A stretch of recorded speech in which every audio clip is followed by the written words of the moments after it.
Honourable chairman sir ने बोला जो इस सदन के सदस्य नहीं है, कोई भी सदस्य उनके खिलाफ कोई टिप्पणी नहीं करेगा। सर मैं आपसे इतना पूछना चाहता हूँ, पश्चिम बंगाल के चीफ मिनिस्टर ममता बनर्जी सदन के सदस्य है? मैं आपकी बात को रिस्पेक्ट करता हूँ, मगर आपको कहना चाहता हूँ कि इस हाउस में स्पीकर से कोई बड़ा नहीं। नमस्कार, मैं हूं अनुपम चौहान और आप देख रहे हैं हमारे YouTube मंच पर नेतागिरी।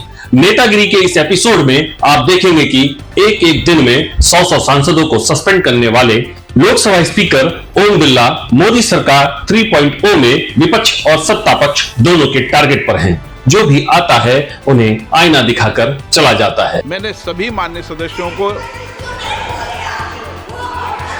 आप डायरेक्शन देंगे क्या मुझे? नो प्लीज बैठिए, please.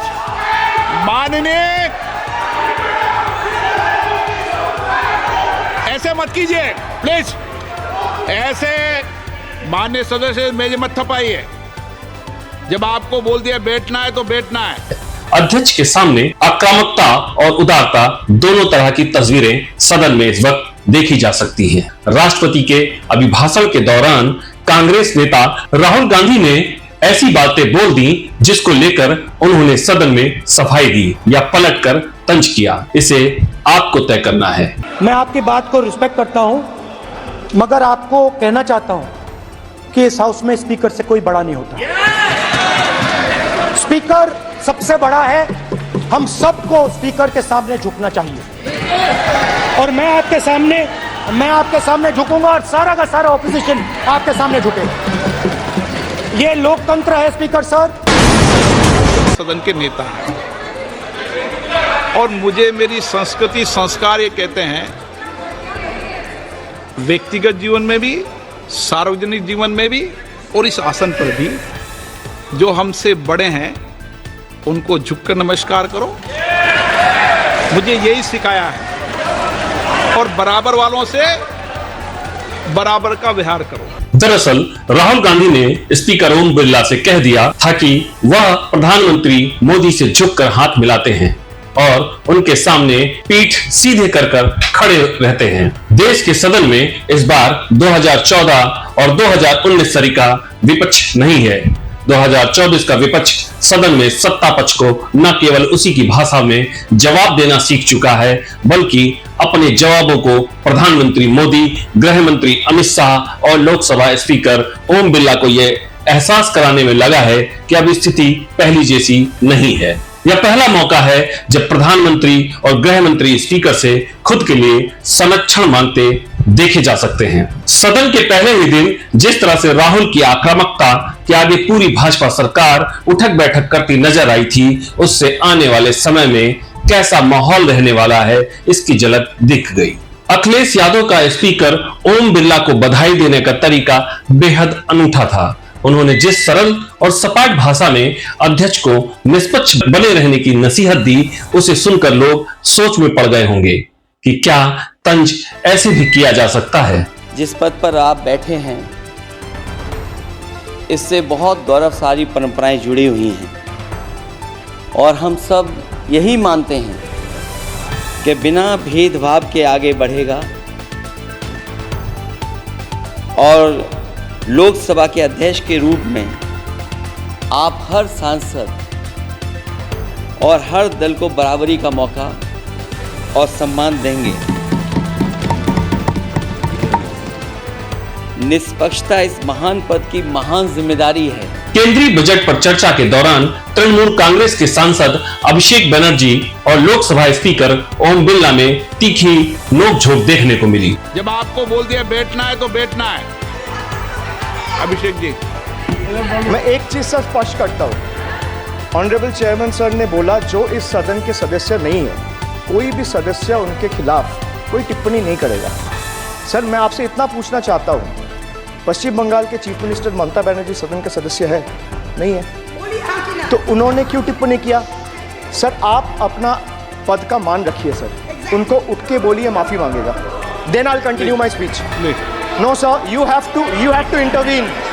Sir, you are the speaker of this house. No sir, एक मिनट प्लीज, मैं हाथ प्लीज जोड़ बैठिए। आप स्पीकर के नाते, अध्यक्ष के नाते, माननीय इस सदन सदस्य, का गरिमा के लिए आप उनको बोलिए उठ के वो माफी मांगेगा। नहीं प्लीज आपको कंटिन्यूस करना है तो करिए। उनका नाम सदन के रिकॉर्ड से निकाल दिया है, नहीं करना है तो आप डायरेक्शन मत दिए कि उनको माफी मंगाए। जिस तरह से पूरे भाषण के दौरान अभिषेक बनर्जी आक्रामक नजर आए, यदि यह पहले का समय रहा होता तो शायद कोई सांसद उनके लिए सस्पेंशन की मांग कर देता और अभिषेक सदन के बाहर दिखाई देते।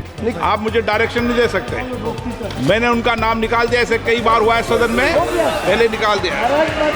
ओम बिरला पर अक्सर यह आरोप लगता है कि जब सत्ता पक्ष का कोई सांसद सदन में बोलता है तो वह पूरी खामोशी के साथ सुनते हैं, लेकिन विपक्षी दल के सांसदों के साथ टोका टाकी करते हैं। माननीय सदस्य, आप वर्तमान बजट पे बोले 2016 के बाद तो 2019 सर, मैं कोई 60 साल पहले जवाहरलाल नेहरू का बात करेगा, दूसरे नेताओं का बात करेगा, तब आप कुछ नहीं बोलेंगे। सब बोलते मैं हैं। 5 साल पहले का डिमोनेटाइजेशन का बात सब बोलते करूंगा तो आप कहेंगे भाई वर्तमान इशू पे बोलिए।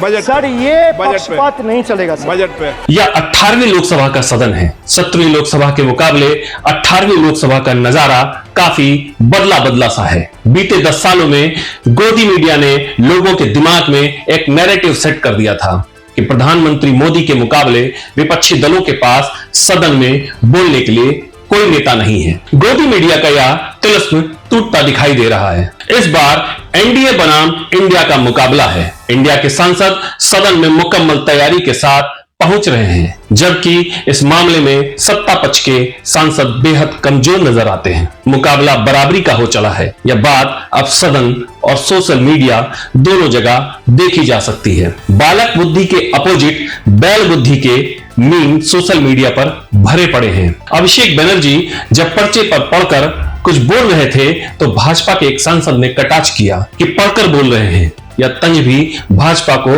उल्टा ही पड़ गया। अभिषेक ने कहा कि मुझ पर आरोप लगा रहे हैं कि पढ़कर बोल रहा हूं। सर, पीएम टेलीप्रॉम्प्टर से पढ़ते हैं। सर, ये मुझ पे आरोप लगा रहे हैं, मैं पढ़ के बोल रहा हूँ। पीएम टेलीप्रॉम्प्टर से बोलते हैं सर, प्राइम मिनिस्टर टेलीप्रॉम्प्टर से बोलते हैं। नेता तो मैं पढ़ के ही बोलूंगा सर। अपना नेता को जाके ज्ञान दो। अरे अपना नेता को जाके ज्ञान दो। चर्चा मत करो, आप अपनी बात कीजिए। आप अपनी बात कीजिए। मां से मंगलसूत्र, मां से मुजरा, मां से मुसलमान खूब हुआ।